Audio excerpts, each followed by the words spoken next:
Happy Orion Day. I'm Lacey Vaughan reporting for the Orion.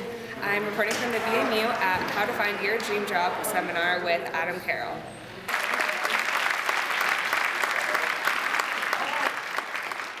So, what recommendations do you have for students who are trying to get out of debt and stuff like that? Yeah.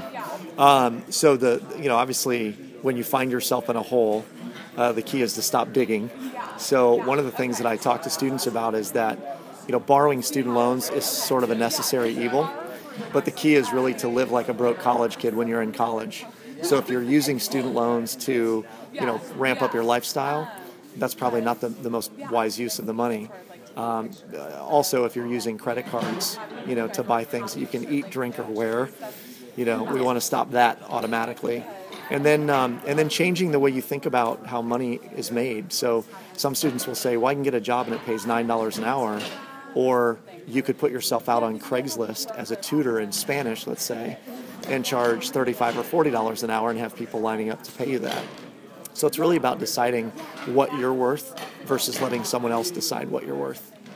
And how should students utilize their networks such as Facebook and Twitter? Yeah, so, a lot of students have hundreds, if not 1,000 or more friends on Facebook. And we're used to posting stuff about our own lives, but we're not really used to posting a question like, hey, does anyone know someone who works at, name the company you want to work for, and then getting a whole bunch of responses back. So I think it goes without saying that if we're building a social network, then let's leverage the social network to help us get our foot in the door at companies that we want to work for.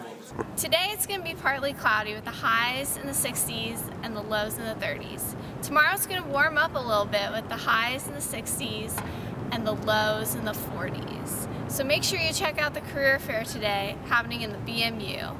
Make sure to pick up a copy of the Orion today on campus. I'm Lacey Vaughan. We'll see you tomorrow.